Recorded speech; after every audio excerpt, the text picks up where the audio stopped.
G'day Bomber fans. Well, it is never too early to talk about trades. The 2024 trade period ended over a month ago now, but we are going to talk about 2025 because the girls, it got me keen for it, the AFLW trade period. You can watch my recap video on that because there was some juicy drama over in the AFLW trade period, and there is news to talk about for 2025 for the Bombers. There are plenty of rumours floating about, and early days, but it does seem like we are really well set to be involved next year. We have a huge salary cap. We have lots of high picks. Thank you, Melbourne and St Kilda. So let's get right into it. Here are some very early trade rumours for 2025. Okay, so I am going to highlight some potential players on our list all at once later in the video.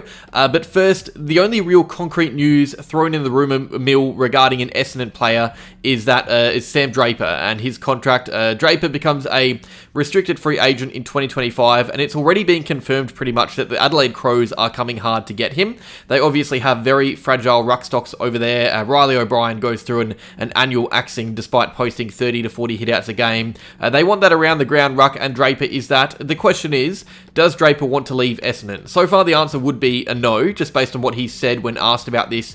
But as we know, words are cheap in this industry. They mean absolutely nothing, especially this early on. There's a year to go till the trade period. Dan Houston said he was happy at Port a few weeks before being traded. So even if Draper is happy now, it doesn't mean he will be in a year's time. And it's also on the club as to what we want to do with Draper. We are going to wait until the season to negotiate his contract, just to see how his body holds up and whether or not he can hit that next level. But yeah, Sam Draper is attracting interest from his home state. The Crows are keen, but still a long, long way in this one playing out. And I know I'll get some comments asking about compensation.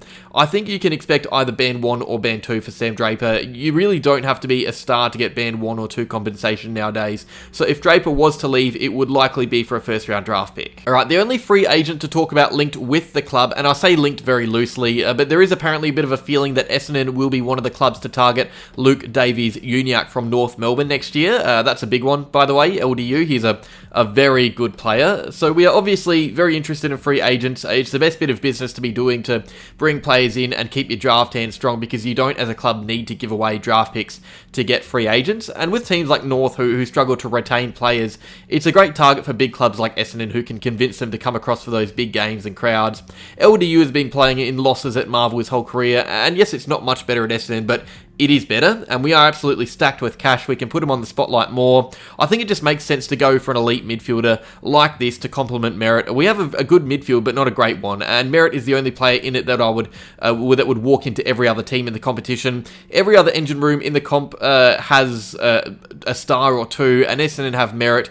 LDU is going to be attracting interest from just about every other club to be that second star at their team. St Kilda in particular are really keen on LDU, so there will be a big battle for his signature if he does want to leave. But it's also a chance he wants to stay. Poor bloke if he does. Alright, so one that you guys would have heard of more recently on the last episode of Gettable, Cal Toomey highlighted Essendon as one of two clubs to be in the race for Matt Rowell in 2025, the other club being Collingwood. So Matt Rowell is not a free agent like Luke Davies-Uniacke. He is out of contract, meaning a trade would need to be agreed upon. But next year we will be stacked with draft capital, and now this really all rests on how settled Rowell is up north, because we can facilitate a trade if we want him. But Gold Coast will desperately be trying to convince him to stay at the club, because he's going to be getting big offers from Victorian clubs. There's no doubt about it. Rowell is a terrific player as well. He's not a star or X-Factor type, but he's a perfect team and role player in the midfield. I'll talk about him as a player at length if he's still out of contract during the season next year, but it really wouldn't surprise me either way what happens. If he's available, then we'll come hard for him and we'll be hard to beat in a trade because of the early capital we have at our disposal. So there you go, if everyone judging that pick 9 spot. But also, if he signed on through to free agency with Gold Coast, I wouldn't be surprised either. Especially if they start winning games over there. I think he probably waits until a bit into the season.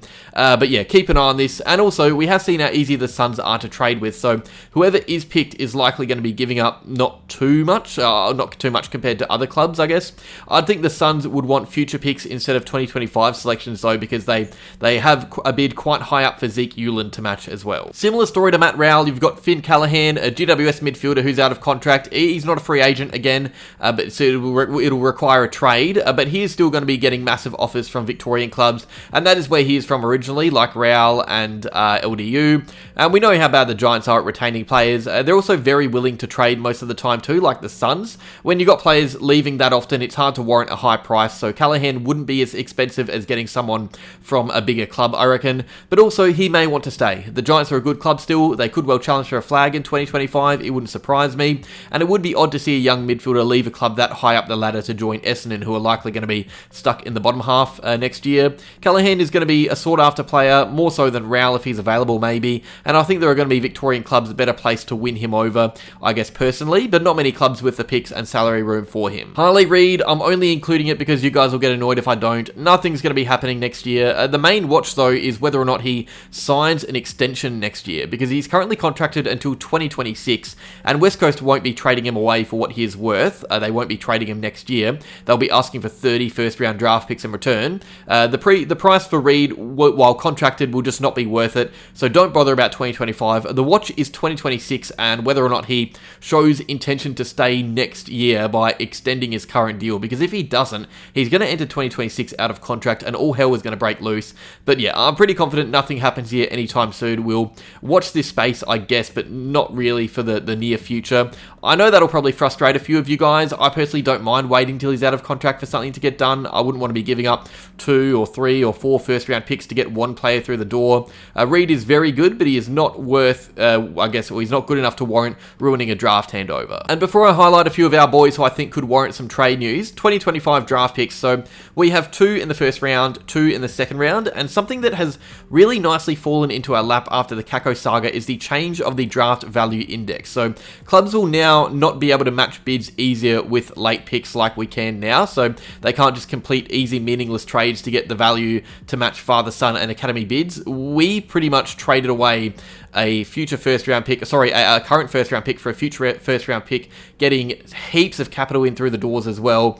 That's not going to be what clubs will be, I guess, intending to do, because, without going into detail, the way it's shaping up, second-round draft picks will be worth their weight in gold for matching bids. Clubs will need them to match bids, and we have 2. So there's going to be scenarios where clubs give away quite a lot to get their hands on picks in that range that we currently have. So that trade with St Kilda on the second night of the draft is massive. We got a second-rounder in for a pick in the 40s, and I expect us to be one of the clubs targeted for teams that need to match bids. I think Gold Coast and Brisbane and Collingwood next year. There are a few clubs with linked players, academy and father, son. So keep an eye on that next year. We've really nicely got our hands on some valuable draft picks. Okay, so now listing off in quickfire a bunch of players we should keep an eye on for next year at Essendon, all out of contract bar 1. So Ben Hobbs, he was linked with a move away because he just wasn't getting the game time a first-round pick should get. Collingwood were interested for a second. When he's out of contract, it should be easier though. Dylan Shield, now he's out of contract. It means he can be delisted or walk away as a free agent. 2 years in a row he's been linked with a move away and it hasn't happened. Maybe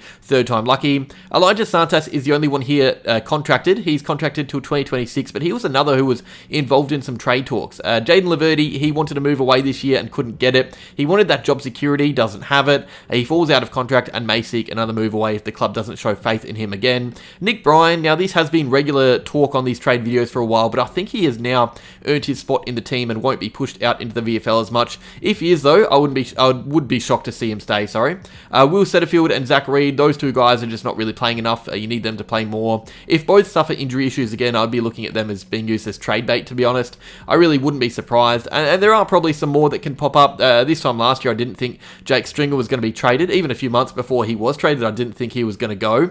Things change quickly in this industry, but these are a few players I think we'll be talking about a bit early next year. And that is that. Very early trade period rumour mill video. Let me know what you think down below. Is there anyone you want us to target next year? Would you want LDU or Matt Rowell or Finn Callaghan? Do you think Sam Draper's on the way out? Go crazy in the comments below. That is all for now though. Like, subscribe, and go Bombers.